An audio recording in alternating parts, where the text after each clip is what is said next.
Voilà, bonsoir à tous. Merci d'être là au rendez-vous. Et j'ai voulu vous faire cette petite intervention vidéo pour faire le bilan des 25 ans de la chapelle Saint-Antoine que je dessert à côté de Beaubriac. Alors pourquoi faire un bilan de cette chapelle? Bien parce que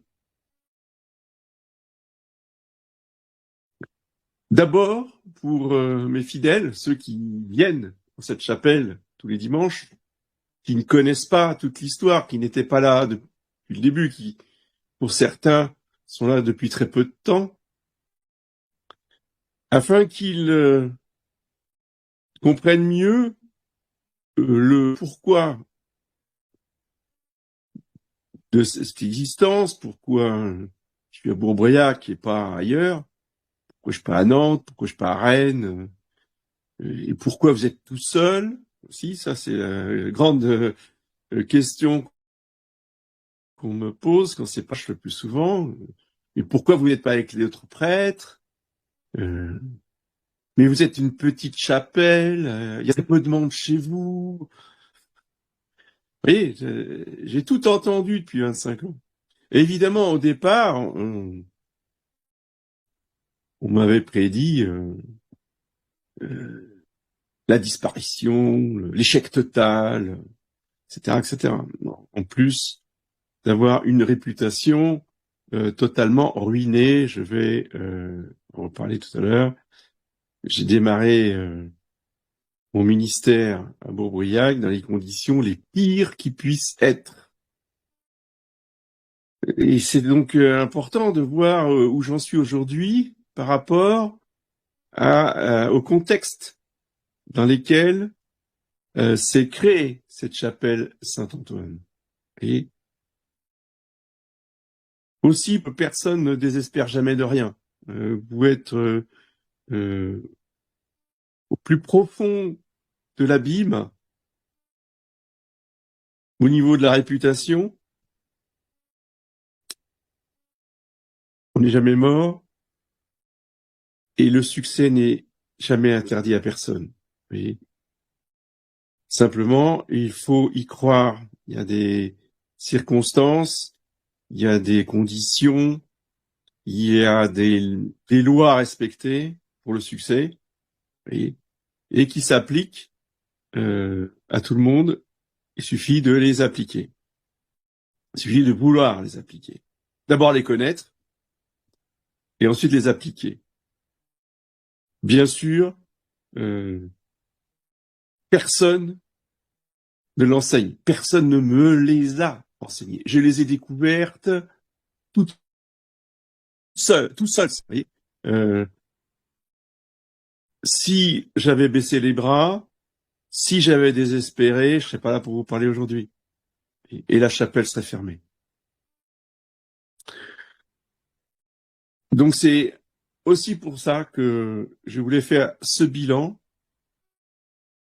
pour remercier le Sacré-Cœur de Jésus, le Cœur Immaculé de Marie, de m'avoir aidé, de m'avoir soutenu, d'avoir, comment dire, donné tant de grâce et à tous ces fidèles, des très jeunes, des adolescents, des jeunes adultes, des personnes âgées. Oui.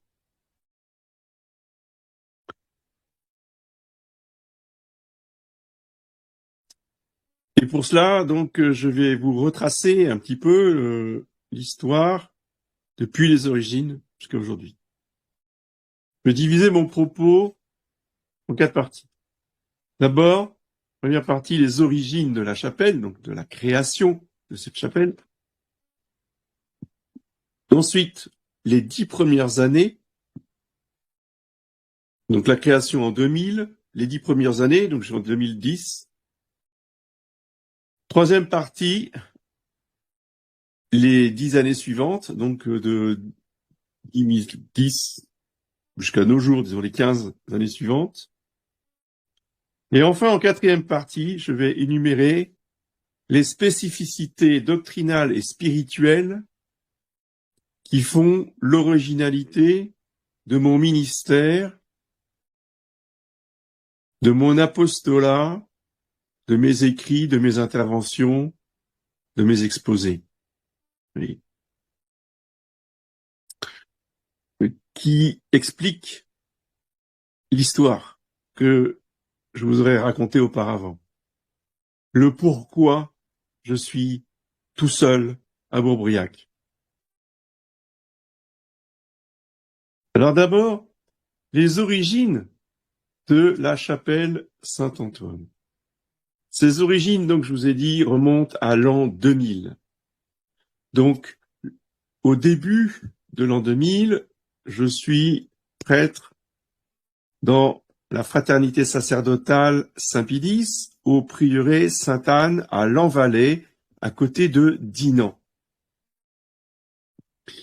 Et cette année 2000 va être la grande année de la rupture avec la fraternité Saint-Pédis.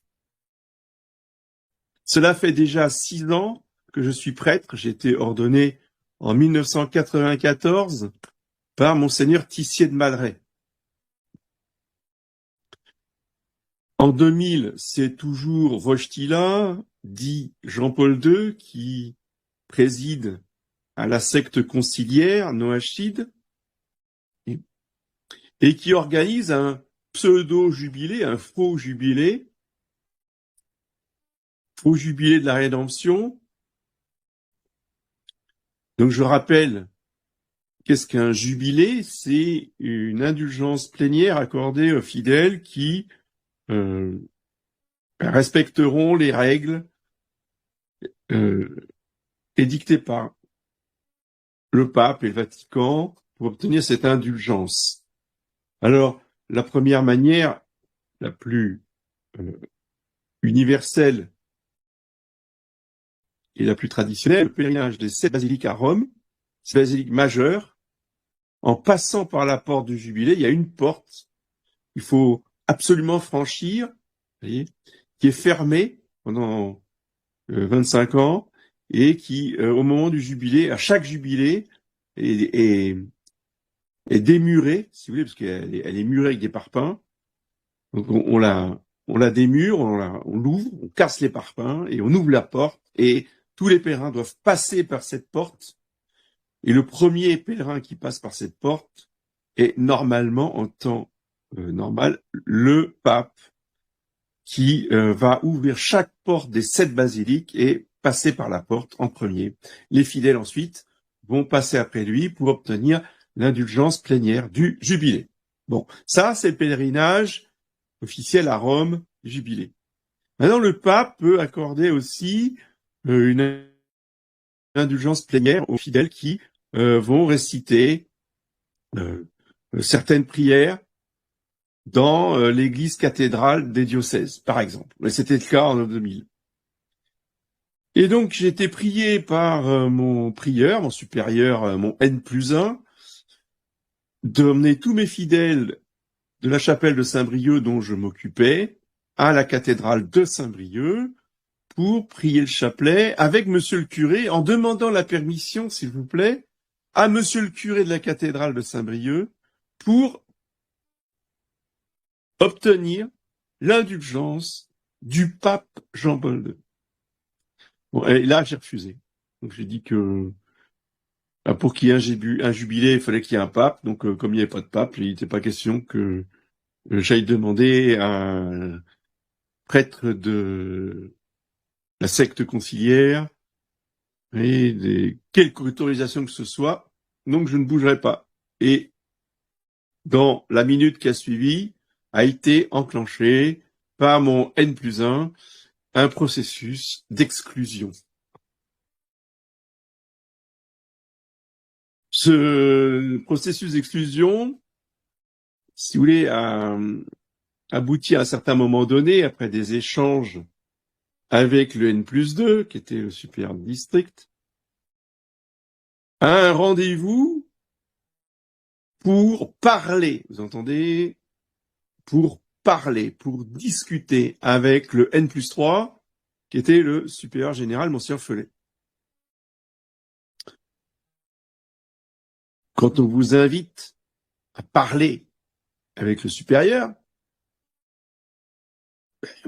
vous arrivez et vous préparez un petit peu vos arguments, mais c'est dans le cadre d'une discussion. Oui. Or, quand je suis arrivé dans la pièce où il aurait dû se trouver uniquement Monseigneur Felet pour discuter, eh bien, je me suis retrouvé devant une table avec Monseigneur Felet, évidemment, mais avec aussi le supérieur de district, mais aussi avec le secrétaire de district,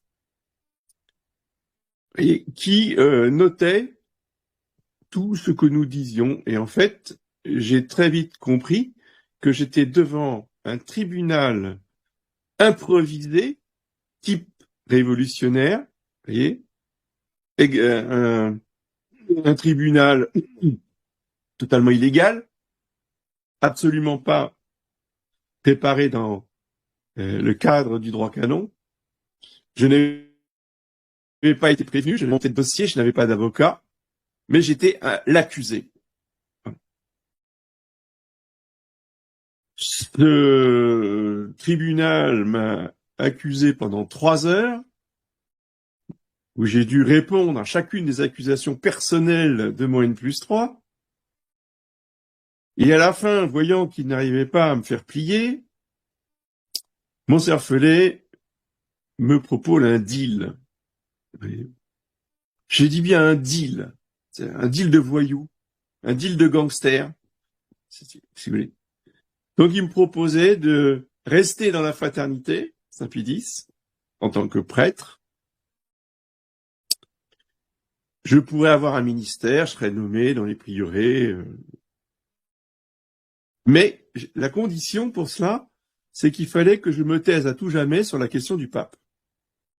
Je ne devais jamais dire fidèle que je célébrais la messe de Nunnakum. Il m'a dit, vous pouvez célébrer la messe de Nunnakum, mais vous avez interdiction de le dire aux fidèles. Bon, ma réponse a été, c'est hors de question.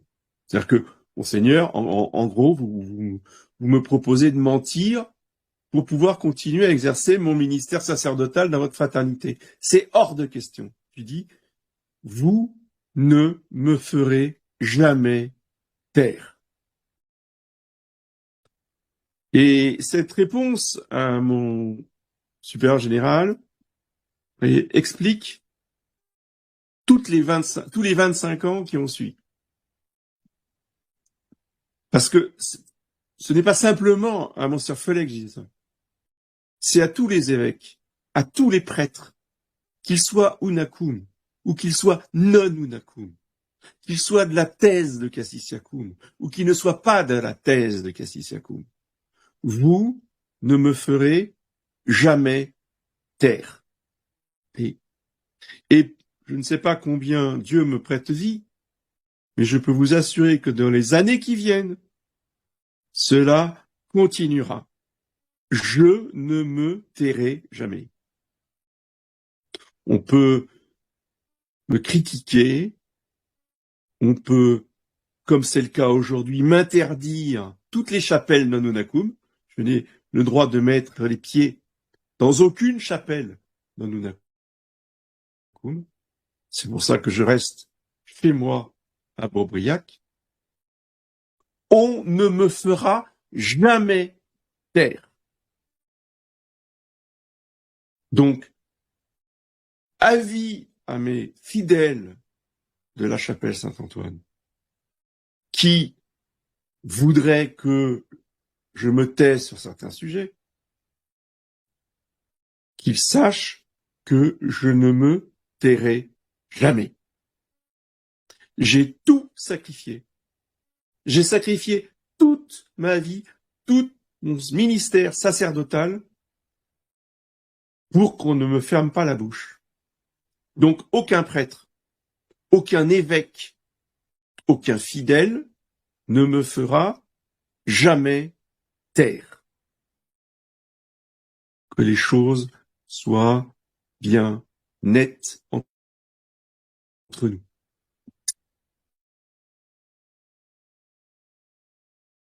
Quand je suis parti donc de la fraternité Saint-Pidile, dont j'ai été exclu, je me suis promis de toujours témoigner de la foi catholique dans l'infaillibilité pontificale du magistère ordinaire du pape, tel qu'il a été défini par le Concile Vatican I et le pape Pie IX, en particulier dans la réponse que le pape Pie IX a fait aux évêques par l'intermédiaire de Monseigneur d'Avanzo. Citation célèbre de Monseigneur d'Avanzo qui précise ce que le pape entend par infaillibilité du magistère ordinaire.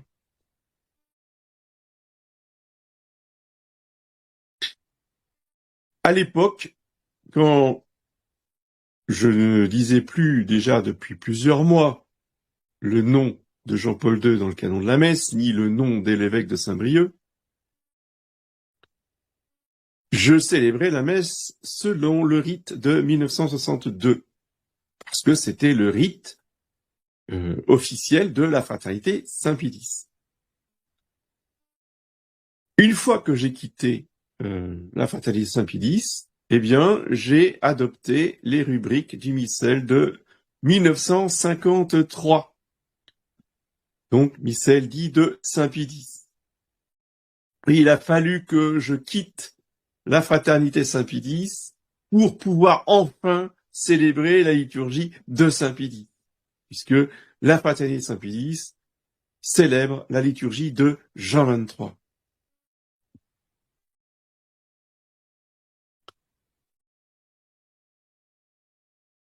Je quitte donc le prieuré Sainte-Anne à l'Envalais et je me réfugie chez le prêtre le moins éloigné de moi, géographiquement parlant et doctrinalement parlant. Je veux parler de monsieur l'abbé Guépin à Nantes. La chapelle du Christ-Roi à Nantes.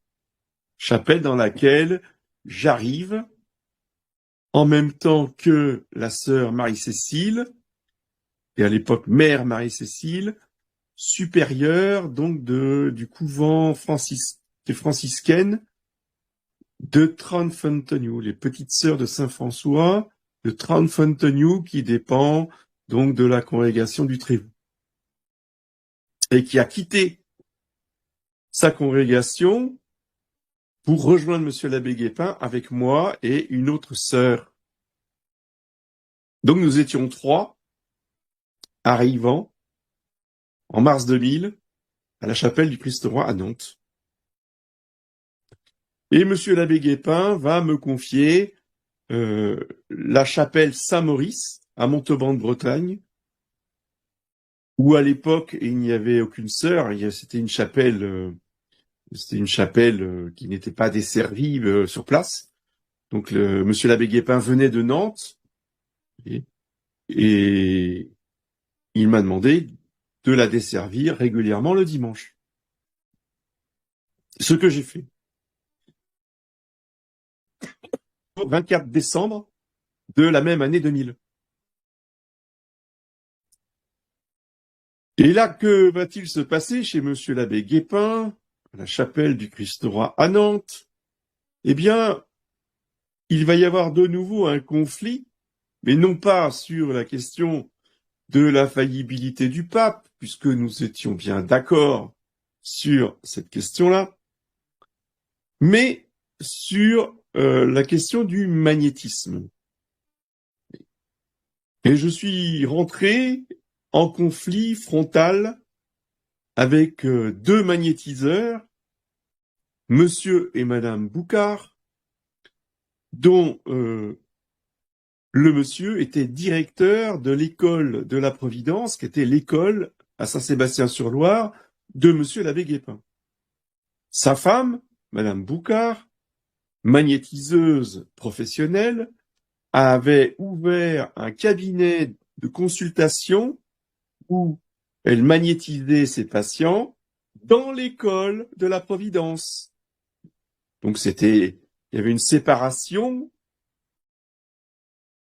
entre son cabinet et les classes, évidemment, mais elle se trouvait dans la propriété, dans l'enceinte, si vous voulez, de l'école. Il y avait son cabinet de magnétiseuse. Et là, eh bien, j'ai dénoncé le magnétisme comme étant une pratique occulte, comme étant de la magie blanche. Et évidemment, M. Lépin n'a pas supporté, surtout que, évidemment, ces personnes faisant du magnétisme apportaient une contribution financière majeure pour l'école et pour la chapelle. Donc, évidemment, j'attaquais des gros bienfaiteurs. Comme je venais d'arriver, vous voyez tout de suite qui avait raison et qui avait tort. Et secondairement, je me suis aussi opposé à monsieur l'abbé Guépin sur la question de Jésus-Christ, roi de France. Lui qui était adepte du Front National, aumônier officiel des anciens combattants du Front National.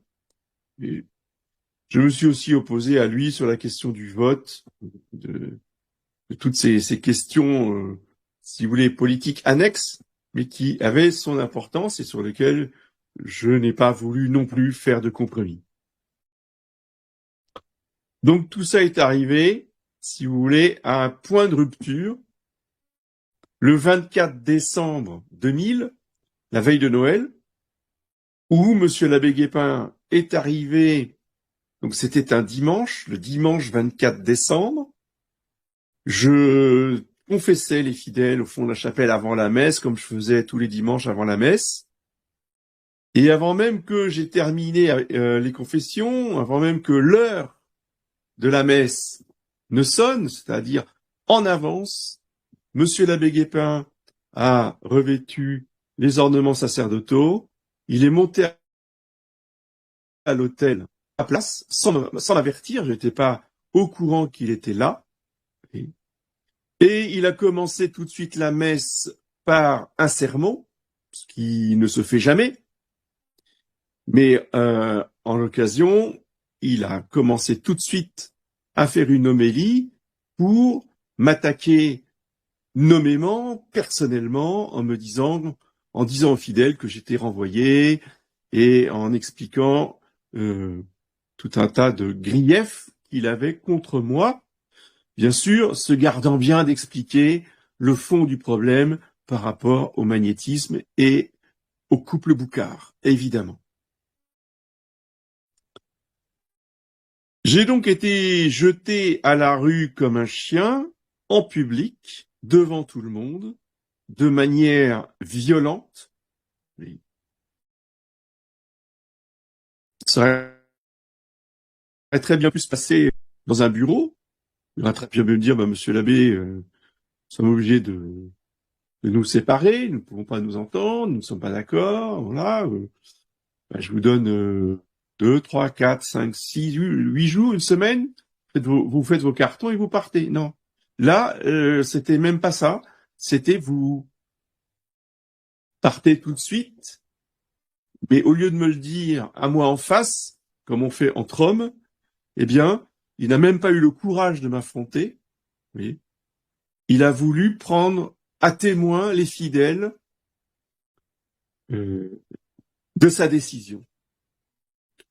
Vous jugerez par vous-même du procédé hautement vertueux et honnête. Et c'est des choses, j'avoue que je n'ai jamais vu ça, je n'ai jamais entendu dire une chose pareille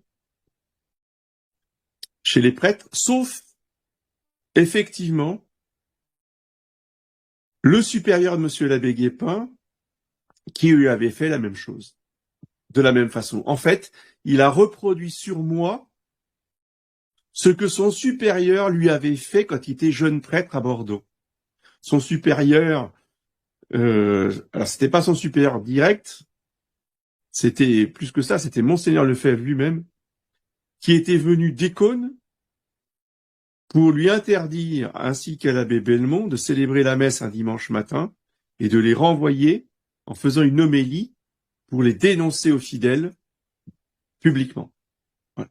Donc, en fait, il m'a refait ce que on lui avait fait. Ceci pour expliquer, ça n'excuse rien, mais ça explique, si vous voulez, le traumatisme qu'il a vécu étant tout jeune prêtre et qu'il a reproduit parce qu'il a parlé le langage qu'on lui avait appris à parler, tout simplement. Et ça, c'est la marque de la fraternité Saint-Pédis.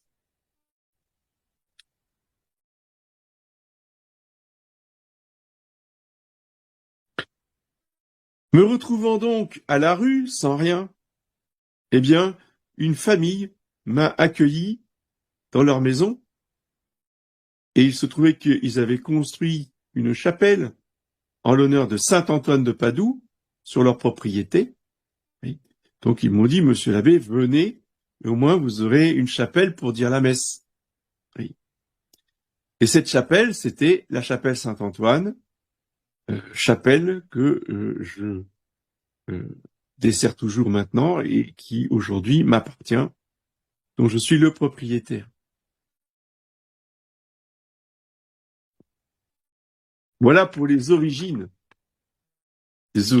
houleuses, les origines rocambolesques de cette arrivée à la chapelle Saint-Antoine. Maintenant, les 10 premières années,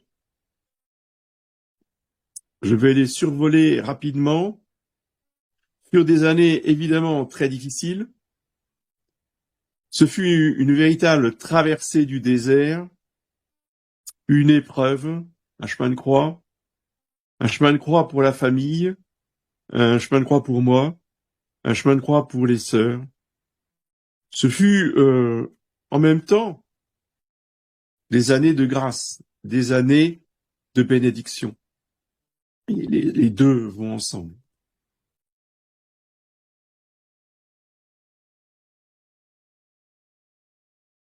Ce qui a marqué ces premières années furent une session antilibérale que j'ai organisée à Moutier-Haute-Pierre avec monsieur l'abbé Marchizet en 2004, justement pour former les fidèles, pour leur expliquer toutes les raisons doctrinales, vous voyez, de mon combat de la foi.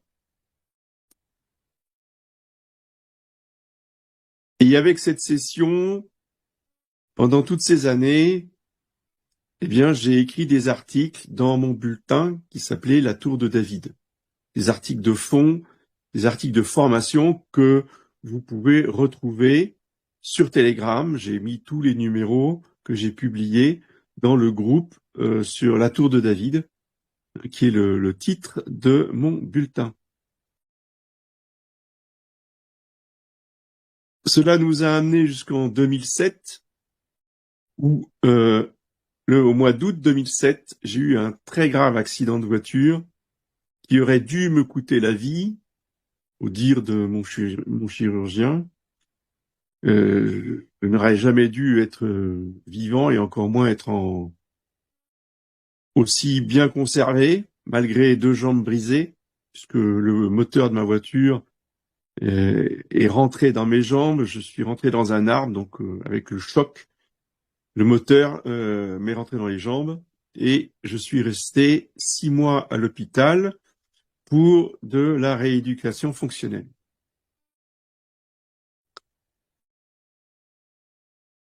Évidemment, cet accident a mis un point d'arrêt temporaire, mais tout de même, au ministère que je menais à la chapelle Saint-Antoine. La chapelle a été fermée pendant 6 mois. Il n'y avait plus de messe, évidemment. Donc, nos fidèles étaient obligés d'aller à Rennes parce qu'à l'époque, il n'y avait pas de messe à Montauban.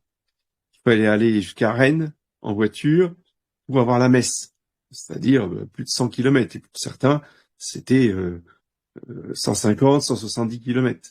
Vous voyez.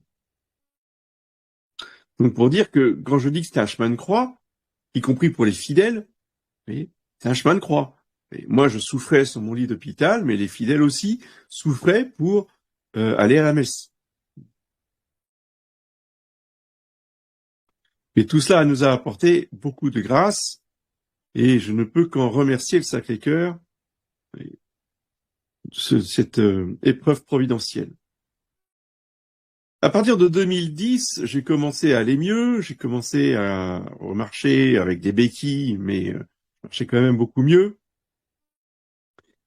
sans pouvoir pour autant faire des kilomètres, mais au moins je pouvais me déplacer.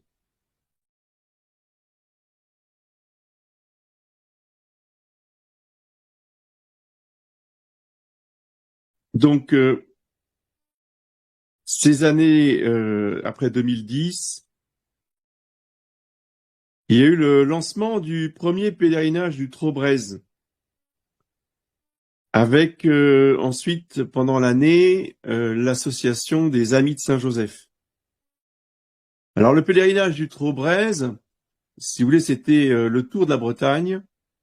Ça fait 660 kilomètres, plus ou moins, entre 660 et 670, je sais plus exactement, que l'on divisait par étapes d'une centaine de kilomètres à peu près sur une semaine.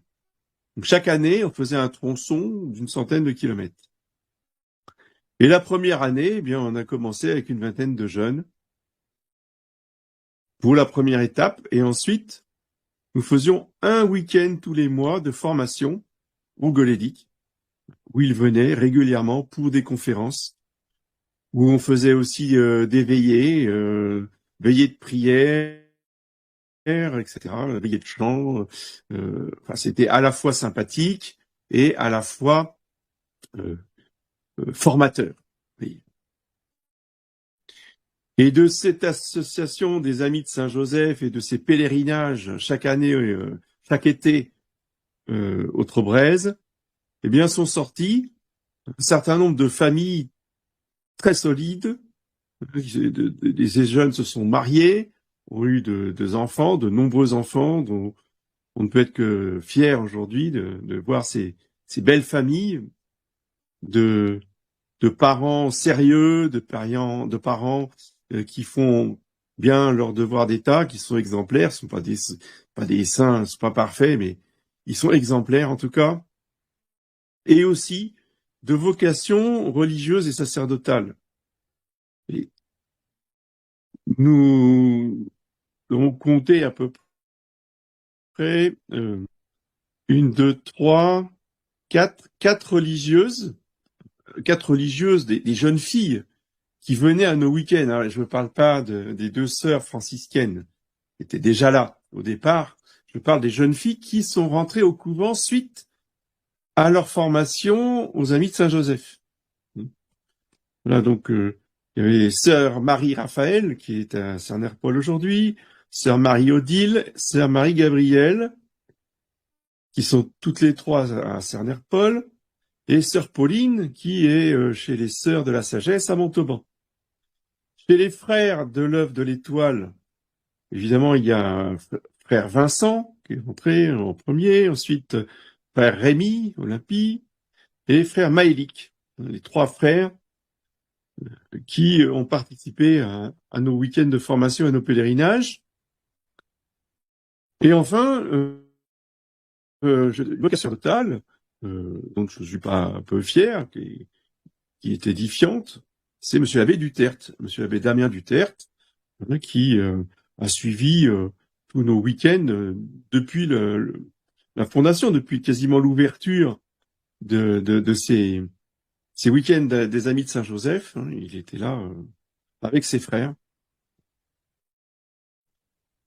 Donc, vous voyez que ces épreuves, cet ostracisme, ce rejet, cet accident a quand même porté du fruit et des bons fruits.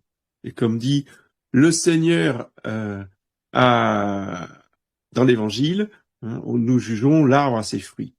Et j'ai oublié une autre, effectivement, une autre vocation sacerdotale. Donc il y en a deux, l'abbé du Tertre, et il y avait le père Jean-Sébastien, qui est moine dans la communauté, dans la communauté de Monseigneur Morello, oui, et qui est l'initiateur, si vous voulez, du pèlerinage de Trobrez.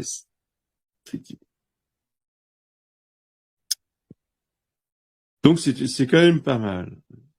Bon, j'ai oublié aussi de citer pendant l'épreuve de l'accident, pendant que j'étais à l'hôpital, il y a quand même un prêtre de Rennes qui est venu régulièrement pour donner la Sainte Communion et célébrer la messe pour les fidèles qui avaient du mal à faire les kilomètres. Et c'était Monsieur l'abbé Romero. Il a été quelques années à Rennes et pendant que justement j'étais à l'hôpital, il nous a rendu bien service. Ce pèlerinage du Trobrez et ces de ces week-ends de formation ont duré jusqu'en 2023 à peu près, si ma mémoire est bonne. Ensuite, le pèlerinage a été repris par les abbés du Tertre et de la Chanonie.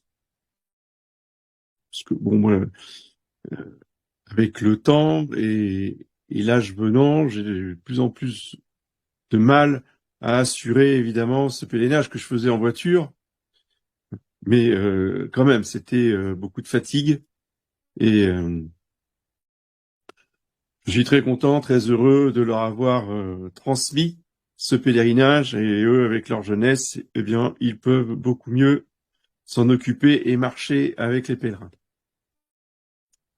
Voilà pour un rapide survol, et je suis sûr avoir oublié beaucoup de détails, peut-être des détails importants, peut-être des personnes, c'est possible aussi, ça, qu'on me pardonne si j'ai oublié quelques-uns.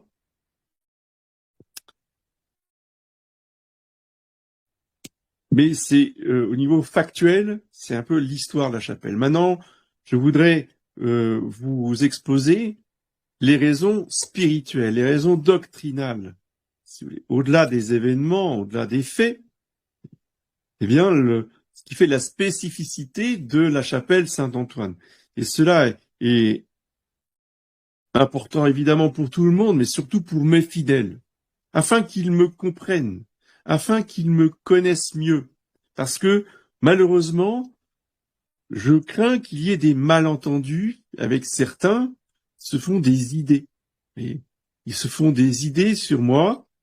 Et ils s'imaginent que je suis d'une certaine façon, que je pense d'une certaine façon.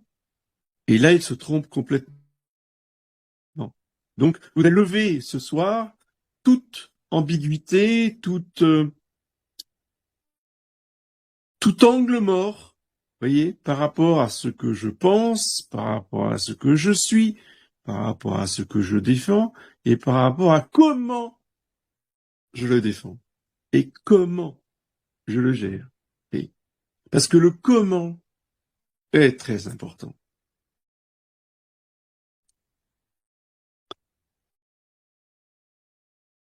Si je peux définir l'identité de mon ministère sacerdotal, je dirais que je l'inscris dans la tradition de l'école antilibérale, des auteurs amis du pape Pie IX, donc à la fin du XIXe siècle et au début du XXe.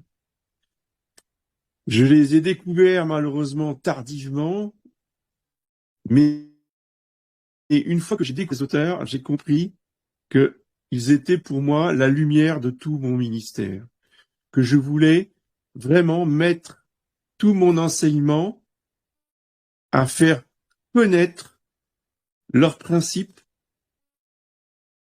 à faire connaître, si vous voulez, le combat de la foi qu'ils ont mené autour du pape Pie IX pour la défense du dogme de l'infaillibilité du pape et du rejet de la révolution et de ses troupes, et de toutes ses troupes.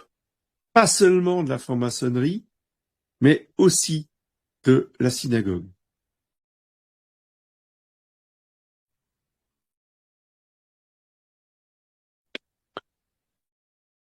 C'est pourquoi je me réfère régulièrement et toujours à Monseigneur Gaume, à Monseigneur de la Russe, à Monseigneur de Ségur, au cardinal Pie, à Monseigneur Join, le fondateur de l'ARIS, de la Revue internationale des sociétés secrètes. Aussi à Monsieur l'abbé Vacant, puisque Monsieur l'abbé Vacant, le bien nommé, n'est-ce pas, pour un CD vacantiste, l'abbé Vacant, qui était le théologien, si vous voulez, de Vatican I, celui qui a rédigé une grande partie le document conciliaire sur Dei Filius, oui. Donc sur la foi, c'est vraiment le grand théologien de Vatican. C'est aussi lui qui a dirigé la rédaction du dictionnaire de théologie catholique, appelé autrement DTC. Le DTC, c'est le dictionnaire de théologie catholique, qui est un ouvrage de référence avec tout un tas d'auteurs, évidemment, puisque c'est un dictionnaire où chaque article est écrit par différents auteurs. Alors après, il y a tout n'est pas égal dans le DTC, mais ça reste quand même l'ouvrage de référence de théologie à la fin du 19e. Donc tous ces auteurs antilibéraux, amis du pape Pie IX, oui, eh bien, m'ont inspiré pour lutter contre le gallicanisme de la fraternité Saint-Pédis. Ce gallicanisme qui consiste à toujours juger, se mettre au-dessus des documents pontificaux, au-dessus des encycliques, au-dessus du droit canon, pour juger ce qui est catholique et ce qui n'est pas catholique, et rejeter ce que l'on considère comme non catholique. Et en tant que prêtre, si vous voulez, on le faisait nous-mêmes en référence aux supérieurs qui nous disaient ce qui était catholique ou pas. Que ce soit les évêques, ou que ce soit le supérieur général ou le supérieur district. Donc, ça, c'est une hérésie. Et quand j'ai pris conscience que le gallicanisme était bien une pratique hérétique courante chez tous les supérieurs, y compris Monseigneur Lefebvre, de la Fraternité Saint-Pédis, eh bien, j'ai rejeté la Fraternité Saint-Pédis et tout ce qui va avec. Donc, évidemment, j'ai essayé de garder tout ce qu'il y avait de bien et de catholique, en particulier, évidemment, tout l'enseignement de saint Thomas d'Aquin. Et même dans l'enseignement de la Fraternité Saint-Pédis, il y a de très bons auteurs, en particulier monsieur l'abbé Aubry, qui est un auteur antilibéral, le cardinal Pie, qui est un des auteurs antilibéraux. Tout cela sont des grandes références dans la Fraternité Saint-Pédis, donc évidemment que je les rejette pas, mais je rejette tout l'enseignement gallican de Monseigneur Lefebvre et de ses successeurs. Et c'est là qu'il y a parfois une ambiguïté. Parce que je viens de la Fraternité Saint-Pédis, parce que j'ai connu Monseigneur Lefebvre au séminaire, dans les premières années de mon séminaire, donc certains pensent que je reste fidèle au Monseigneur sédévacantiste, parce que Monseigneur, vous savez, en privé, il était sédévacantiste. Oui, ben non. Non. Je ne reste pas fidèle à Monseigneur Lefebvre, sédévacantiste en privé. Parce que ça ne veut rien dire. Moi, je ne l'ai jamais entendu être sédévacantiste. Donc, je ne veux rien savoir. Ce que j'ai entendu, c'est le serment qu'il a prononcé, donc là, en public.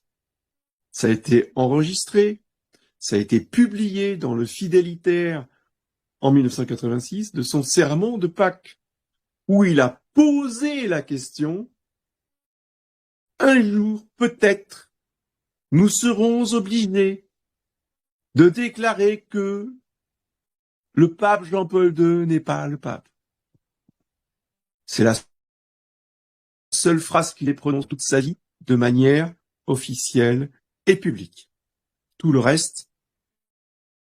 Alors, il y a aussi un article dans le Figaro, dans les années 76-77, où il se pose aussi la question par rapport à Paul VI.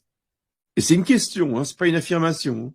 Il dit que peut-être un jour, l'Église sera obligée de déclarer que le pape Paul VI n'était pas pape.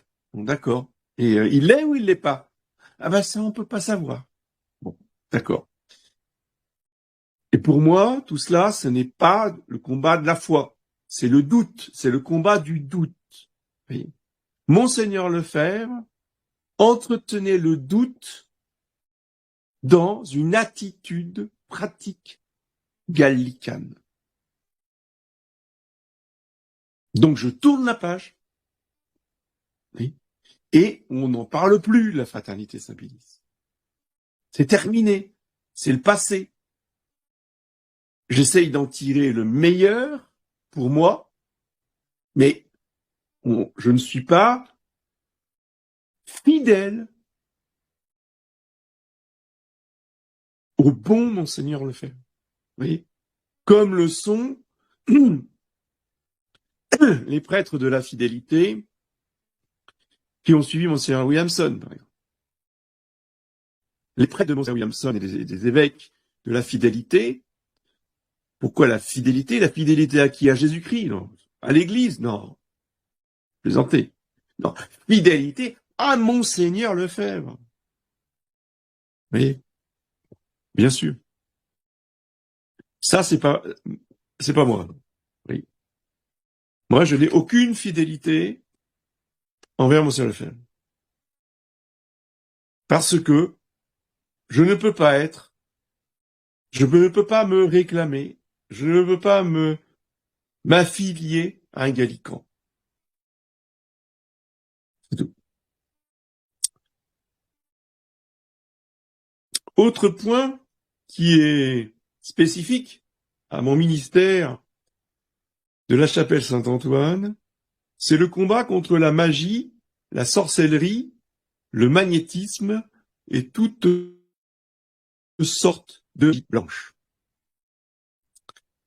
Et tout cela, évidemment, je l'ai découvert par moi-même. Hein. Là aussi, on me l'a pas enseigné. Personne ne me l'a enseigné. À Icône, je veux dire, pendant mon séminaire, ou même après, dans les sessions de prêtres, évidemment, on ne parle jamais de ces sujets-là. Je l'ai découvert chez les auteurs antilibéraux, comme Gougenot des Mousseaux, le marquis de Mireville ou Bizoard. Ces auteurs, vous les trouvez tous aux éditions Saint-Rémy. Toutes leurs œuvres sont éditées par Monsieur Saglio aux éditions Saint-Rémy. Donc, si vous voulez avoir une juste notion de ces questions-là, eh bien, il faut lire ces auteurs, Gougenot des Mousseaux, Mireville et Bizoard. Troisième point, qui était dans mes convictions, juste à de quitter, de rompre avec la fraternité Saint-Pédis, c'était Jésus-Christ, roi de France. Et cette importance de la royauté de Jésus-Christ sur la France par l'intermédiaire de cette triple donation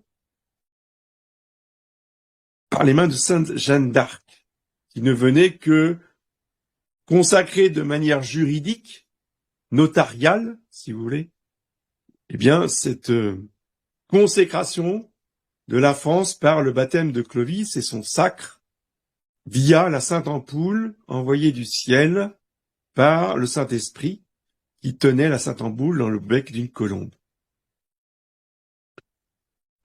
Donc cet événement, ce principe de la royauté de Jésus-Christ sur la France, eh bien,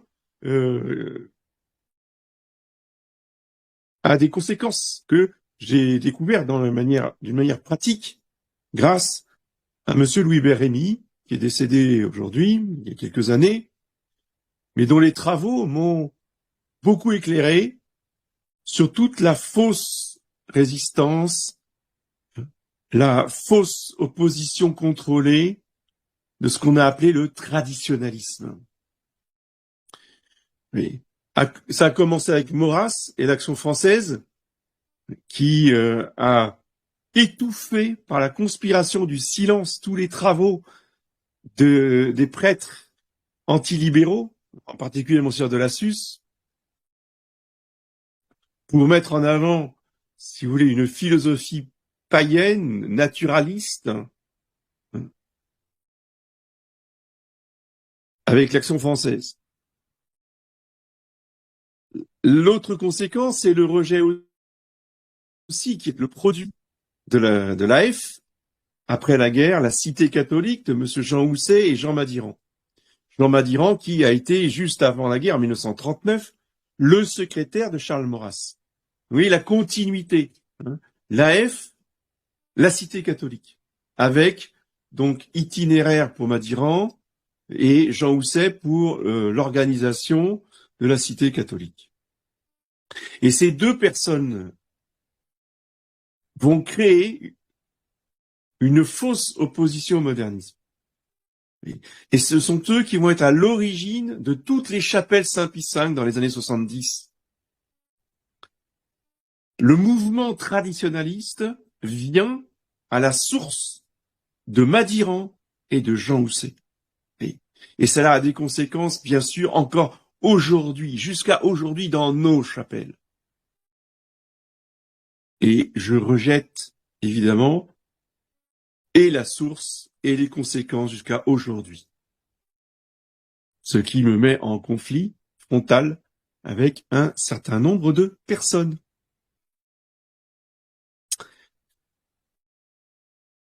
Autre conséquence de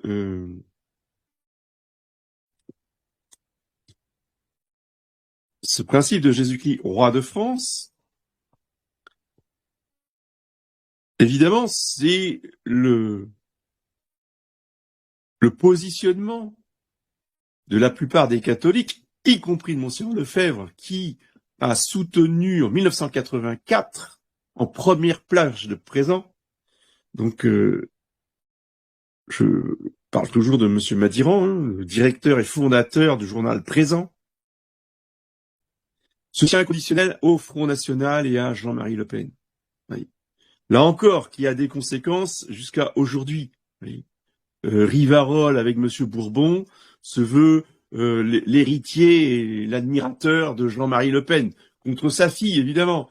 Mais il y a cette filiation envers le Jean-Marie Le Pen, comme beaucoup de traditionalistes restent attachés au premier Monseigneur Lefebvre des années 70.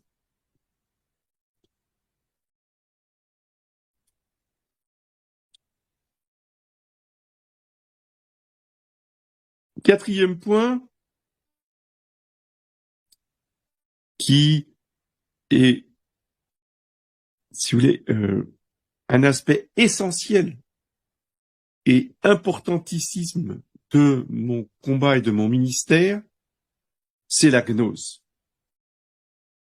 La gnose multiséculaire qui aujourd'hui est encore très présente, bien sûr dans la secte conciliaire, mais aussi dans tous nos milieux non unacum, unacum, et tous les mouvements politiques, qu'ils soient royalistes, nationalistes, ce que vous voulez, souverainistes, peu importe, la gnose est partout, elle est toujours présente et elle est très active. En particulier dans égalité et réconciliation. La gnose au XXe siècle, si vous voulez, a été à l'origine, évidemment, de toute la théosophie. Donc la théosophie d'Helena Blavatsky, Annie Besant, et donc avec la branche pour la jeunesse, puisque Annie Besant était la responsable des guides du monde entier, à côté de Baden-Powell, lui responsable des scouts. Baden-Powell, qui était théosophe, lui aussi. Donc la gnose a eu un des adeptes qui était René Guénon. Et la gnose ne se résume pas à René Guénon. Hein. La gnose des théosophes, c'est évidemment démultiplié en des réseaux multiples et variés qui ont donné lieu au nouvel âge. La théosophie a fait peau neuve, a changé de nom. C'est relooké, comme on dit en français. Hein. Disons qu'elle a refait les apparences en s'appelant New Age, Nouvel Âge. Bon. Ceci, ce n'est qu'un aspect de la gnose. Mais la gnose a toujours eu pour ambition de pénétrer dans l'Église pour récupérer le christianisme dans ce qu'ils ont appelé la tradition primordiale. Donc ça, René Guénon s'y est attaché, évidemment. Il a même créé une revue pour le règne du Sacré-Cœur qui s'appelait Regnabit, avec le Sacré-Cœur de Jésus en couverture. Vous voyez, comme logo de sa revue, pour vous dire combien ces gens-là sont dangereux et séducteurs. Ensuite, sa critique du monde moderne, on est parfaitement d'accord avec sa critique du monde moderne. Et il a une critique très pertinente de toutes les tares de ce monde moderne révolutionnaire. Sauf qu'il apporte, lui, des solutions traditionnalistes qui n'ont rien à voir avec la tradition catholique, qui est la tradition de Caïn, qui est la tradition ésotérique. Et là, eh bien, ceux qui ne sont pas formés, ceux qui ignorent, vous voyez, les questions de gnostique, se font avoir, tombent dans le panneau. D'où mon but de dénoncer, d'arracher à cette gnose son masque. Et il se trouve que dès mon premier ministère, après mon ordination,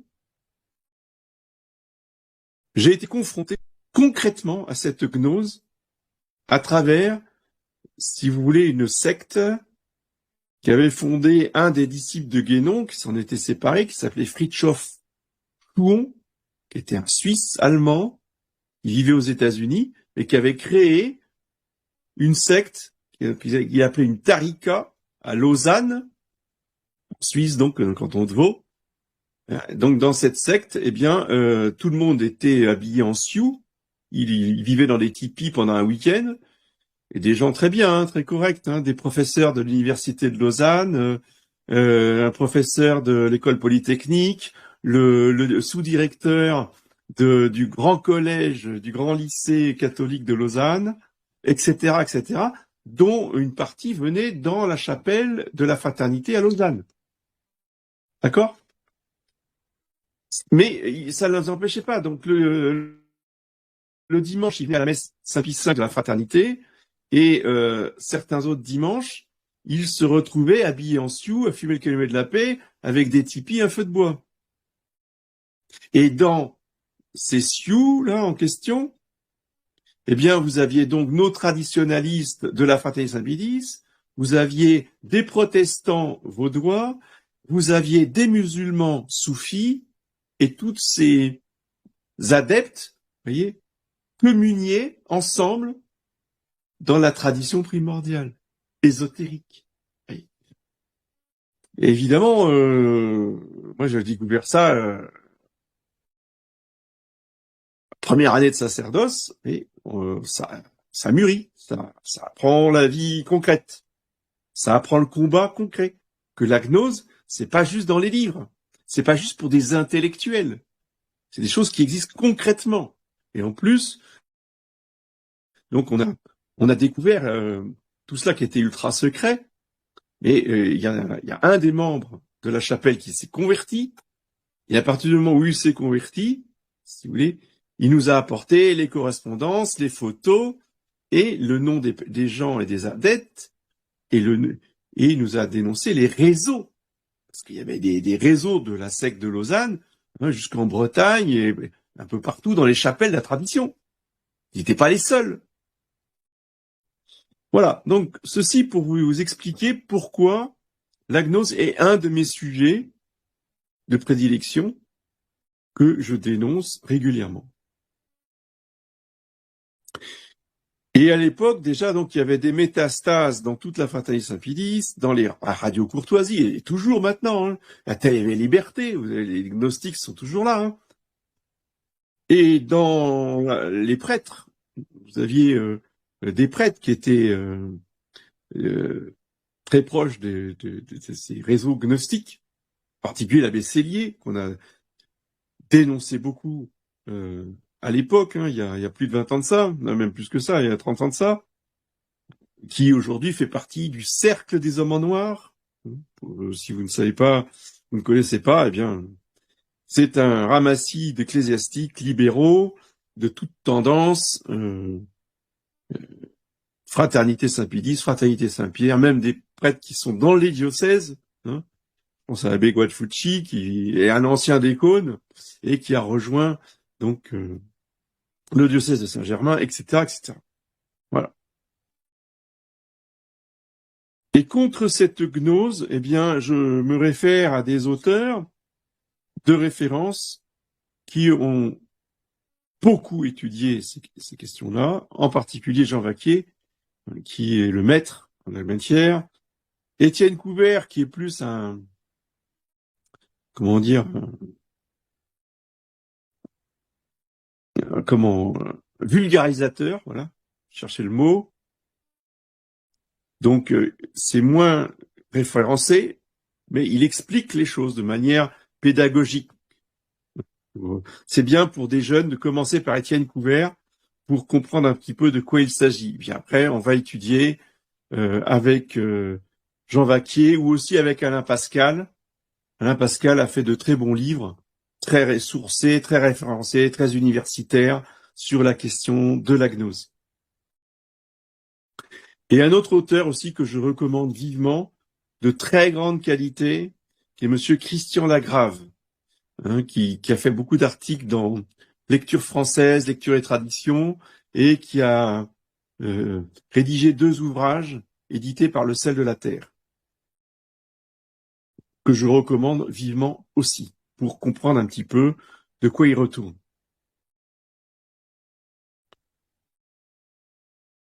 5e point, maintenant la spiritualité, ou la mystique, qui anime pour le ministère, vous voyez, parce que bon, le ministère, c'est une prédication, ce sont des sermons, ce sont des conférences, ce sont des sacrements que l'on apporte, mais c'est aussi, évidemment, en amont, une préparation au sacrement, une façon de vivre la vie spirituelle pour profiter au mieux de tous les sacrements.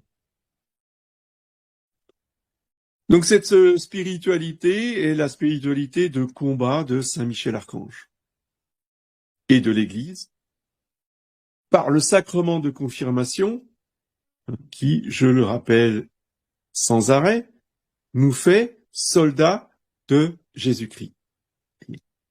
Il nous fait pas les gentils participants des pèlerinages de l'Église. Nous ne sommes pas les pèlerins de l'Église catholique. Non. Nous sommes les soldats de l'Église catholique militante. Par définition, l'Église militante, qui a donné le mot militaire, a pour objet de faire la guerre. Et ça, on l'a beaucoup trop oublié. Non seulement on l'a oublié, mais on lutte contre cette idée que nous sommes des soldats pour faire la guerre. À tel point que j'ai entendu de mes propres oreilles mon N+3, Monseigneur Felet, supérieur général, pendant une retraite sacerdotale où vous aviez des prêtres du monde entier qui étaient là, une salle de théologie pleine à craquer, c'est beaucoup de prêtres. Monseigneur Felet, nous interdisant formellement de réciter l'exorcisme de Léon XIII. Voilà le résultat. Alors, si, évidemment, le supérieur général interdit à ses prêtres de réciter l'exorcisme de Léon XIII, a fortiori, pour les fidèles, il est strictement interdit de réciter l'exorcisme de Léon XIII. C'est pourquoi je récite l'exorcisme de Léon XIII, et avec vous qui me suivez sur Telegram, une fois par semaine, le mardi soir. Parce que, pour moi, c'est essentiel à la vie et à la survie de l'Église que de réciter cet exorcisme de Léon XIII. C'est un élément essentiel de notre identité catholique. Si nous abandonnons ça, nous abandonnons notre identité catholique. Mais avec cet exorcisme, il y a aussi l'abjuration. Je fais abjurer toutes les personnes qui ont adhéré à une société religieuse ou politique apostatique ou schismatique. Donc pour moi, j'ai abjuré moi-même, le premier. J'ai abjuré d'abord l'Église conciliaire dont j'ai fait partie pendant des années, pendant 15 ans de ma vie. Les 15 premières années de ma vie, j'étais dans l'Église conciliaire. Et ensuite, jusqu'en l'an 2000, j'ai fait partie de la Fraternité Saint-Pédis officiellement, qui est objectivement gallicane. Donc, j'ai abjuré et la Fraternité Saint-Pédis et l'Église conciliaire. Et j'engage tous mes fidèles qui me rejoignent et qui ont participé à ces deux sociétés à abjurer. C'est vrai aussi pour ceux qui ont été francs-maçons, c'est vrai aussi pour ceux qui ont été communistes, c'est vrai aussi pour ceux qui ont adhéré à quelques sociétés de méditation transcendantale, tout ce qu'on veut, non catholiques. Il faut abjurer ces sociétés. La confession ne suffit pas. Et ça, c'est évidemment importantissime pour couper les liens que l'on a contractés par cette adhésion publique. Alors évidemment, je suis désolé, mais je suis le seul à imposer cela aux fidèles en question. Les autres prêtres ne veulent pas entendre parler d'abjuration. Et ils me critiquent et ils mettent en garde les fidèles contre moi parce que je fais prononcer des abjurations publiques pour les fidèles qui ont adhéré publiquement à ces sociétés en question. Vous voyez ? Ça fait partie des spécificités de la chapelle Saint-Antoine.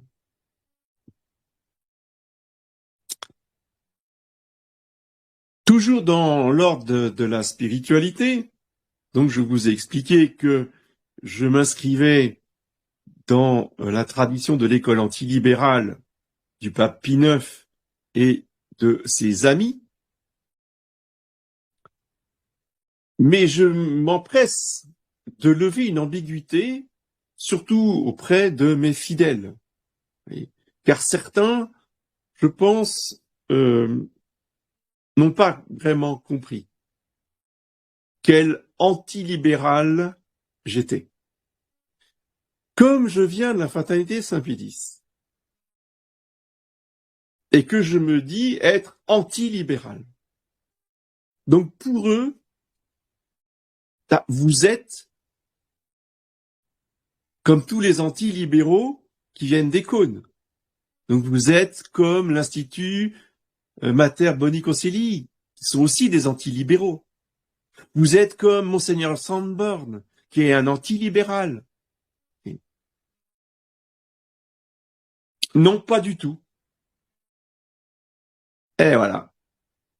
Et c'est là où il y a une ambiguïté que je veux lever ce soir. Non, je ne suis pas un antilibéral d'Écône. Parce que les antilibéraux d'Écône se définissent, se sont toujours définis comme étant des durs. C'est très important ce que je vous dis maintenant.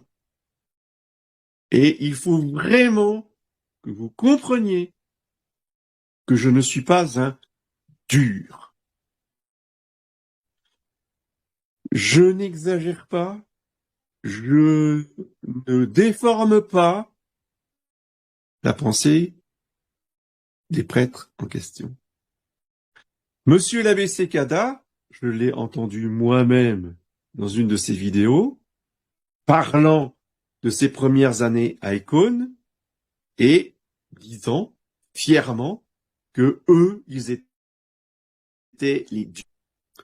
J'ai entendu une vidéo de Monseigneur Sandborn assez récente où Monseigneur Sandborn se flatte, se vante d'être un dur. Et donc, des années après avoir quitté le séminaire Saint-Pédis, il continue encore à vouloir être les durs des cônes. Mais pour avoir fréquenté pendant des années au séminaire et après le séminaire, ces fameux durs des cônes, je peux vous assurer que je n'ai jamais été un dur des cônes. Parce que les durs des cônes ne sont rien d'autre, jansénistes, des psychorigides, des gens qui prétendent avoir tout compris et qui méprisent, plus ou moins, avec plus ou moins de forme, oui, avec plus ou moins de sourire, mais ils méprisent ceux qui n'ont pas compris, qu'ils appellent, et Monsieur Sandborn le dit explicitement dans sa vidéo, en parlant de ceux qui ont rejoint la fraternité Saint-Pierre, il les appelle les mous, parce que eux, ils sont durs. Mais les autres, les libéraux, ils sont des mous. Et je refuse, je refuse, et je refuserai toujours cette dialectique éconienne des durs contre les mous. Être catholique, c'est être ni dur, ni mou. Être catholique, c'est être véridique. Le Seigneur Jésus, dans l'Évangile, ne dit jamais qu'il est un dur. Le Seigneur Jésus nous dit, je suis venu en ce monde pour rendre témoignage à la vérité. Ce n'est pas un dur, et il est loin d'être mou. La vertu n'est ni dureté ni mollesse.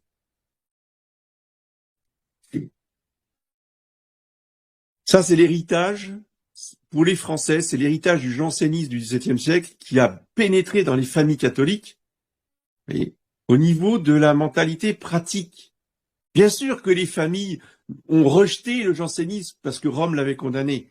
Donc, au niveau doctrinal, ils ne sont pas jansénistes. On est bien d'accord. Pas question d'accuser ces gens d'hérésie janséniste. Mais la mentalité pratique, l'état d'esprit, la rigidité d'esprit janséniste, elle est restée, je peux vous assurer. Et pour reprendre une expression évangélique, le rigorisme janséniste, c'est tout simplement le levain des pharisiens. Jésus-Christ dit à ses apôtres, gardez-vous du levain des pharisiens. Oui, ça, c'est la vérité. Et donc,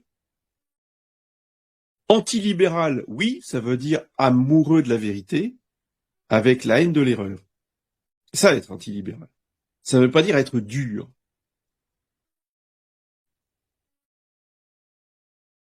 Et en même temps, il s'agit d'être bienveillant et charitable. Être bienveillant et charitable, y compris envers celui qui est dans l'erreur, ou celui qui est en chemin vers la vérité, mais qui est peut-être encore très très loin de la vérité. Ce n'est pas être mou et ce n'est pas être libéral.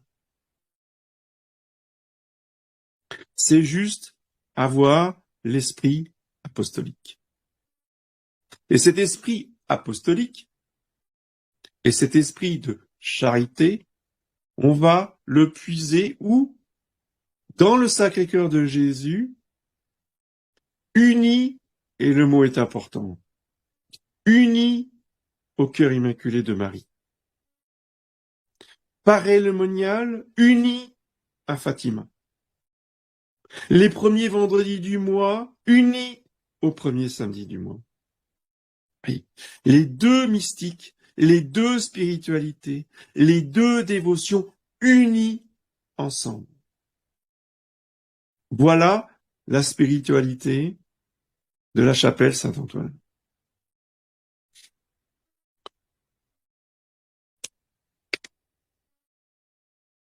Cela a pour conséquence l'esprit d'enfance spirituelle. J'en ai parlé dimanche dans mon sermon, c'est tout frais, mais ça s'inscrit tout à fait dans la spiritualité de la chapelle. Vous voyez ? Souplesse et adaptabilité. On s'adapte aux circonstances de la vie qui changent. Ce qui n'a rien à voir avec la mièvrerie sentimentale. Nous ne sommes pas charismatiques. D'accord? C'est pas parce que les charismatiques vont avoir certaines communes avec nous que parce que nous nous référons aux mêmes références, nous devons être taxés de sensiblerie, de mièvrerie, de sentimentalisme. Oui.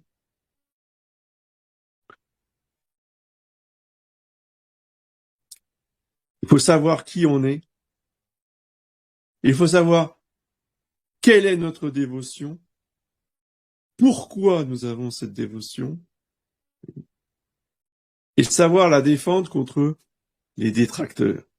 Ne pas se laisser ébranler par des gens, même avec une soutane violette, qui nous accusent de ceci, de cela, sous prétexte d'être dur, sous prétexte d'être antilibéral à la manière des cônes.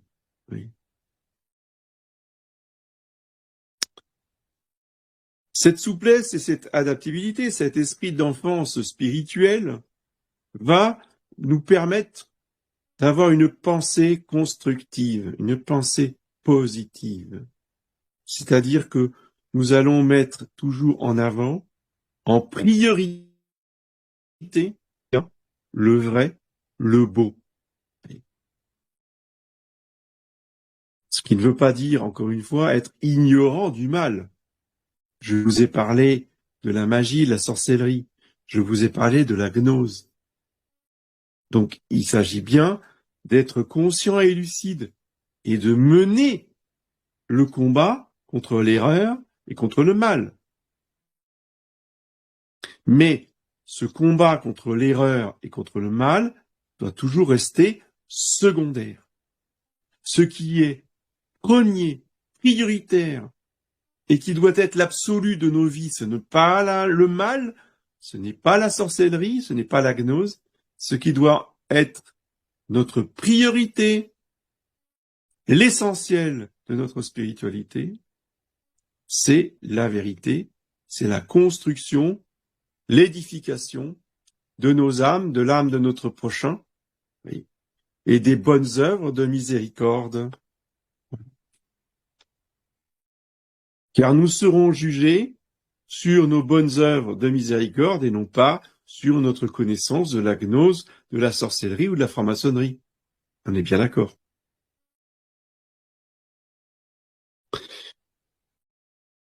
Autre point fondamental et essentiel de l'identité de mon ministère à la chapelle Saint-Antoine, c'est le respect et la méditation des vraies prophéties reconnues par l'Église. Donc là, aussi, c'est très important. Dans le monde chaotique qui est le nôtre aujourd'hui, si troublé, nous avons besoin d'une boussole. Nous avons un repère, car nous sommes dans la nuit. Justement, comme nous l'a expliqué très bien Notre-Dame à la Salette, l'église est éclipsée. Donc c'est la nuit, on n'y voit rien. Et nous avons besoin, justement, de l'aide du ciel pour nous diriger, pour faire notre discernement, pour pouvoir savoir vers où on va. Sinon, eh bien, on peut se perdre, tout simplement. D'où ma référence, évidemment, au secret de la Salette, qui est la grande révélation de la fin du XIXe siècle pour notre temps, qui nous donne cette explication si lumineuse de l'Église éclipsée. L'Église sera éclipsée, donc l'Église est éclipsée, on le voit très bien aujourd'hui. Rome deviendra le siège de l'Antéchrist, on le voit très bien aujourd'hui, etc., etc. Donc la Salette, dont je recommande le livre du marquis de la Vozelle sur le secret de la Salette, en vente aux éditions de la Croix, si mes souvenirs sont bons. Vous avez aussi La femme et le dragon de Maurice Cagnoni, qui est très très bien, et qui explique beaucoup de choses. La Salette, Fatima, évidemment Fatima, la dévotion au cœur immaculé de Marie, la dévotion aux 5 premiers samedis du mois, absolument essentiel, dernier moyen de salut qui est donné au monde, et il n'y en aura pas d'autre, nous dit le Sacré-Cœur, à l'intermédiaire de Sœur Lucie. 1924, Pontevedra. Là, c'est après Fatima. Ça explique bien à Sœur Lucie que la dévotion des premiers samedis du mois et au cœur immaculé de Marie est la dernière dévotion donnée au monde pour son salut. Et il n'y en aura pas d'autre. Après, c'est la fin du monde. Alors, pourquoi des prêtres non unacum ne parlent jamais des communions réparatrices des 5 premiers samedis du mois? Posez-vous la question. Posez-leur la question. Ne les lâchez pas. Allez les trouver. Demandez-leur pourquoi, monsieur l'abbé, ne parlez-vous jamais des communions réparatrices des 5 premiers samedis du mois? Pourquoi ne parlez-vous pas des demandes de la Sainte Vierge à Fatima? anathema. Ce n'est pas normal. Et tant que Dieu me prête vie, je ne me tairai pas, je vous dis. Je dénoncerai ce clergé non unacum qui ne parle jamais des 5 premiers samedis du mois. Ils veulent bien parler des premiers vendredis du mois du Sacré-Cœur, mais jamais des 5 premiers samedis du mois. Au moins pour une grande partie d'entre eux. Pas tous, évidemment.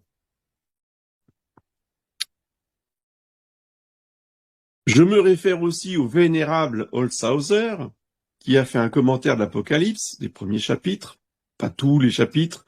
C'est un successeur qui a pris la suite des commentaires. Je parle des premiers chapitres de l'Apocalypse. Donc, vénérable Holzhauser, sur le grand monarque et le Saint-Pape. Justement, pour savoir exactement à peu près où nous en sommes dans l'histoire de l'Église. Je vous renvoie aussi au livre de Jean Vaquier, parce qu'il n'y a pas que Holzhauser. Holzhauser, c'est un parmi tant d'autres, parce qu'il y a beaucoup de saints canonisés qui ont prophétisé sur les derniers temps, avec des prophéties reconnues officiellement par l'Église. Je pense en particulier à Saint-Hildegarde.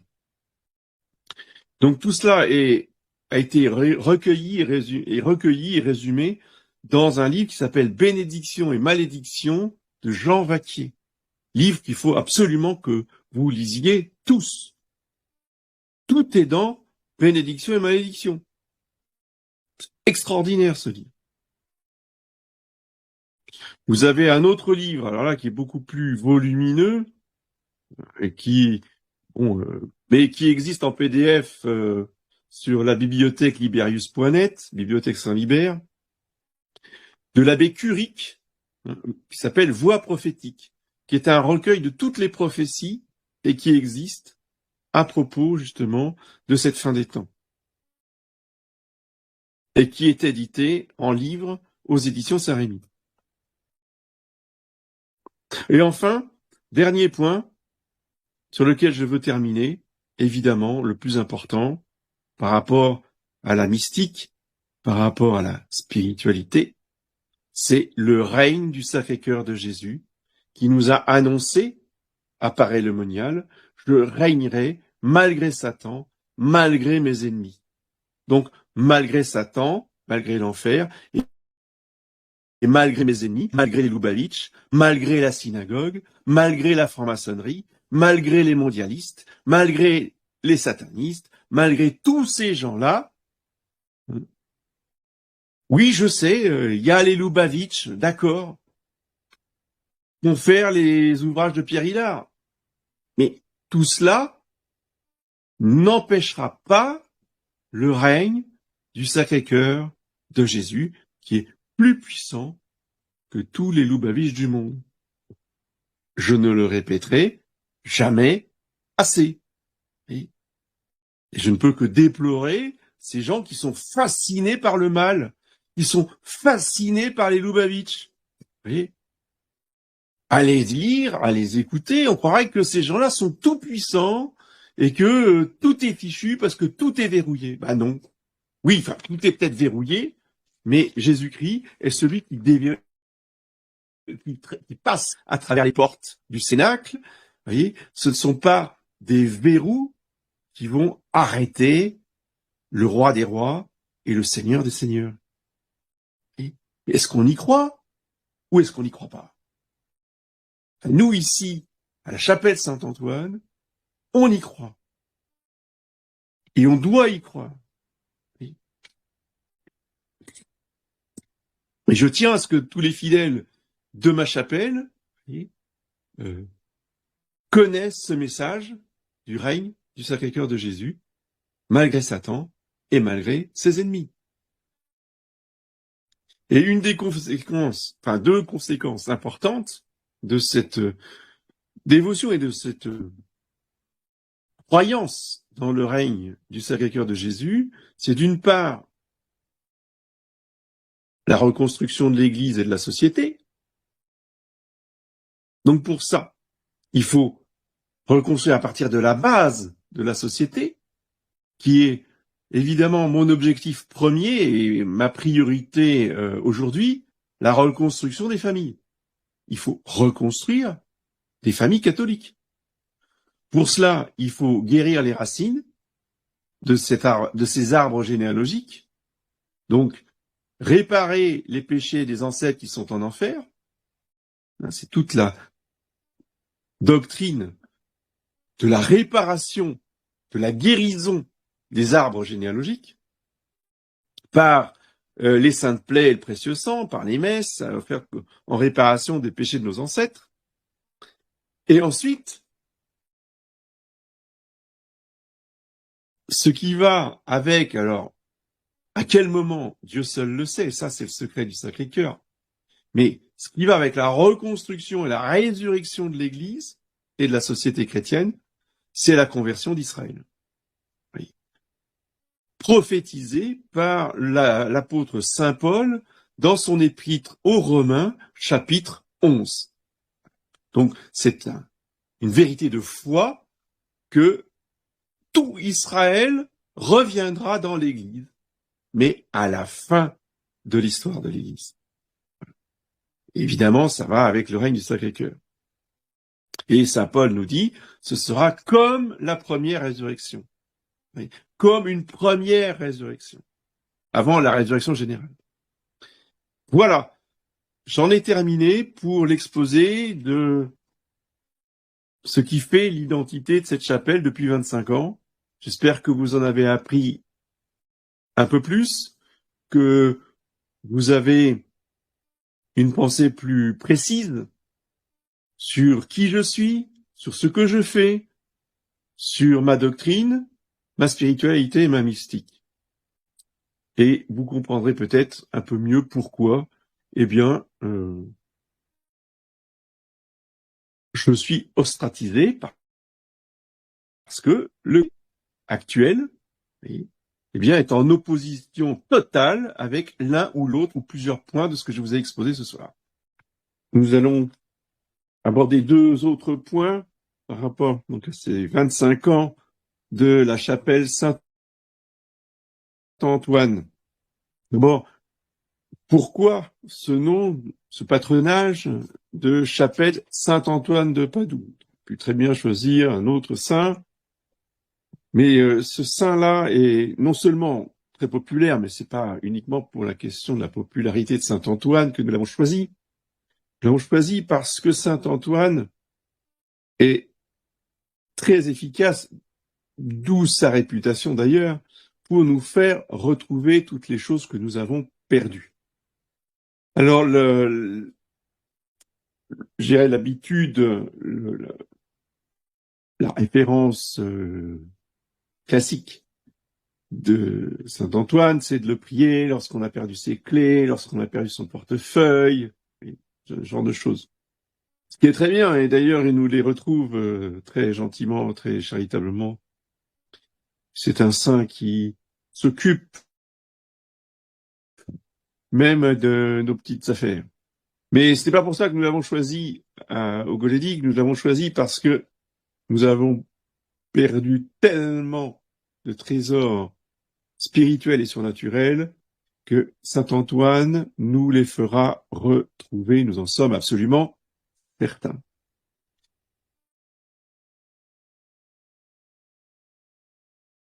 Les quelques éléments surnaturels vitaux, pas simplement importants, vitaux, que nous avons perdus, ce sont les 7 sacrements.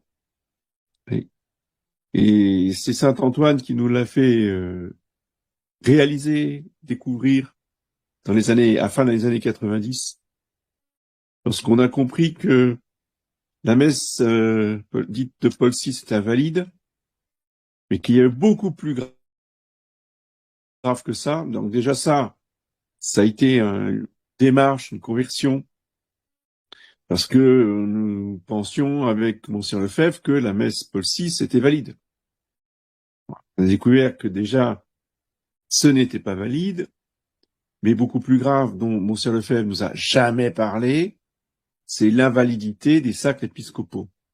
Oui, à partir de ce moment-là, tout ce qui est en dessous devient invalide, sauf le baptême qui peut être donné par des laïcs et des non-catholiques. Mais en dehors du baptême, tous les autres sacrements sont invalides.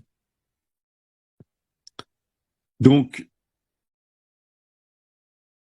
Saint Antoine, nous le prions pour qu'il nous fasse retrouver les sacrements valides.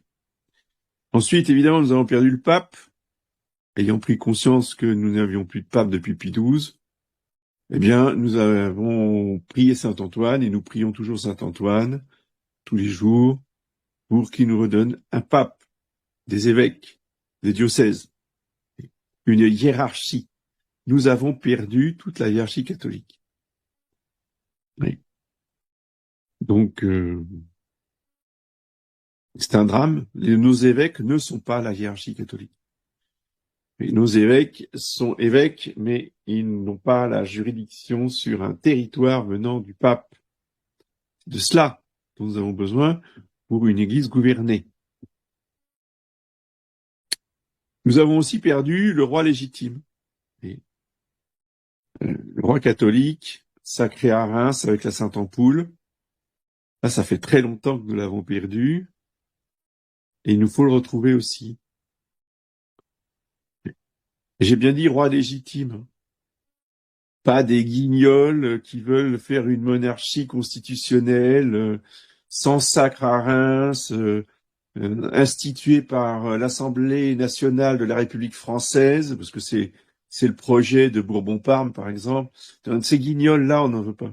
C'est pas de ça dont Saint Antoine va nous vendre pour une chrétienté. Nous voulons un vrai roi légitime,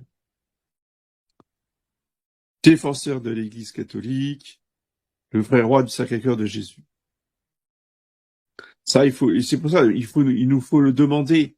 Et Saint Antoine, nous devons le prier pour cela. Pas simplement juste espérer ou regarder les vidéos. Mais vraiment que ce soit une supplication que nous adressions à Saint Antoine, voire des messes que nous offrions en l'honneur de Saint Antoine pour cette intention-là particulière.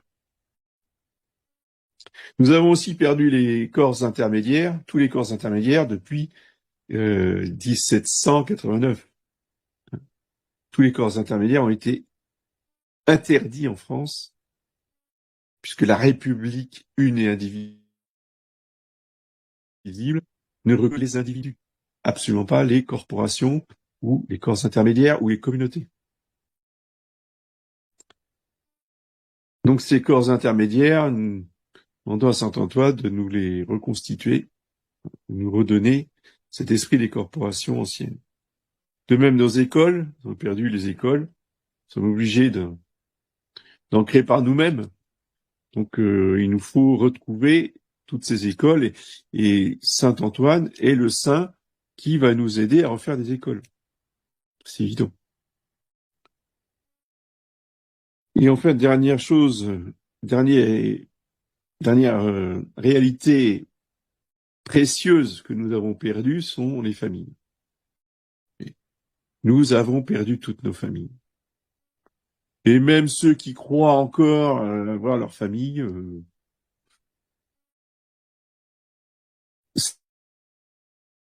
ça se discute. C'est à voir par cas. Mais je ne parlerai pas de manière générale, loin de là. Donc, qu'est-ce qu'une famille? Eh bien, déjà, il faut retrouver la définition de ce que c'est qu'une famille. Déjà que Saint Antoine nous aide, voyez, à savoir ce que c'est qu'une famille. Une famille, ce sont des ancêtres sur des générations dans les siècles passés, le plus haut possible qu'on puisse remonter. Et aujourd'hui, avec les logiciels qui sont disponibles sur Internet et la numérisation de toutes les archives municipales, c'est beaucoup plus facile qu'autrefois et on peut faire ça depuis son bureau. Donc déjà, apprendre qui sont nos ancêtres le plus possible. Hein. Et même, sachez-le, Grâce à ces sites de généalogie, on peut retrouver le lieu exact des tombes et on a même des photos des tombes. J'étais assez ahuri l'autre jour de voir que les tombes de mes parents, de mes grands-parents étaient photographiées sur ces sites-là, quoi. Je veux dire, ils ont fait un travail absolument colossal. Donc, le travail est facilité. Faisons notre part. Allons chercher, vous voyez, à reconstituer notre arbre généalogique en amont et travaillons à ce que l'arbre généalogique des descendants soit en bonne santé. Transmettons-leur les bons principes, transmettons-leur notre histoire, transmettons-leur nos valeurs, nos démarches de conversion, nos convictions, pourquoi nous sommes battus, pourquoi nous avons vécu, en leur donnant des bons conseils pour continuer ce combat pour eux, pour leurs enfants et leurs petits-enfants. Ces livres de famille ont un poids énorme. Donc aujourd'hui, en plus, avec la technologie, des vidéos, des enregistrements, des photos, on a tout le matériel qu'il faut pour transmettre aux descendants tous les renseignements nous concernant afin de les fortifier dans la foi et les encourager dans la continuation d'une famille, voyez, saine et sainte. Une famille, des familles, et qui soient vraiment consacrées au service du Sacré-Cœur de Jésus sur plus de 10 générations, et voire plus encore si c'est possible.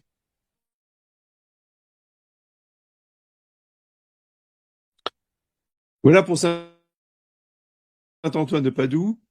Ensuite, l'heure des retraites. Donc, depuis 25 ans, j'ai prêché pas mal de retraites. Donc, j'ai commencé par prêcher des retraites de Saint-Ignace, de 5 jours, les exercices spirituels classiques. Et je me suis rendu compte que beaucoup de confrères, quasiment la totalité en France, prêchaient les retraites de Saint-Ignace, et les prêchaient bien en plus. J'avais eu toujours d'excellents retours. Ensuite sont arrivés les deux abbés de Nantes, l'abbé du Tertre et l'abbé de la Chanonie, qui prêchent aussi des retraites Saint-Ignace à Montauban, et ils les prêchent de manière tout à fait excellente. Les fidèles en sont très contents. Bon, donc qu'est-ce que j'ai besoin, moi, d'en rajouter encore des retraites Saint-Ignace, alors que les âmes réclament d'autres retraites que uniquement Saint-Ignace. Et je pense qu'effectivement, nous pouvons aller beaucoup plus loin que les simples retraites de Saint-Ignace, en entrant dans la vraie dévotion à la Sainte Vierge et en faisant des retraites selon l'esprit de Saint Louis-Marie Grignon de Montfort, avec le même principe, si vous voulez, que Saint-Ignace. Donc les 5 jours, les exercices sur 5 jours sont un résumé des 30 jours, parce que Saint-Ignace n'a pas écrit les 5 jours. Saint-Ignace a écrit les 30 jours de retraite. Et bien de même, pour les retraites mariales de Saint Louis-Marie Grignon de Montfort, il y a 30 jours de retraite, avant la fameuse consécration au Saint-Esclavage. Eh bien, ce que je fais, moi, c'est qu'en 5 jours, j'essaie de faire un résumé de ces 30 jours du Père Daillet. Je me base beaucoup sur le Père Daillet. Et après, bon, c'est un petit peu le Saint-Esprit qui inspire en fonction des méditations. Mais la perspective, c'est celle-là. Et ça, je suis le seul pour l'instant à le faire. Donc, je me dois de reprendre cette formule, vous voyez, de la retraite mariale selon l'esprit de Saint Louis-Marie Grignon de Montfort et du Saint-Esclavage à la Sainte Vierge. Maintenant, s'il y a d'autres confrères qui veulent le faire, au contraire, ça ne doit pas empêcher d'autres prêtres de prêcher cette retraite mariale. Il n'y a pas de raison, on n'est pas tout seul, j'arriverai pas à satisfaire tout le monde, donc si d'autres prêtres peuvent s'y lancer, ce sera très très bien. Ils soient encouragés par mon exemple, eh bien j'en serai très heureux. Donc de même dans ces retraites, j'insiste beaucoup sur la dévotion au cœur immaculé de Marie, sur la mystique des deux cœurs unis de Jésus et de Marie, oui, qui doivent être, si vous voulez, le cœur de notre vie d'union à Dieu dans les temps actuels, selon le message de Fatima, selon les messages de Loublande, selon le message de la Salette, et selon la spiritualité de Saint Jean Eudes, qui le premier a prêché les deux cœurs unis de Jésus et de Marie, les 5 cœurs de la Mère de Dieu. Voilà, voilà.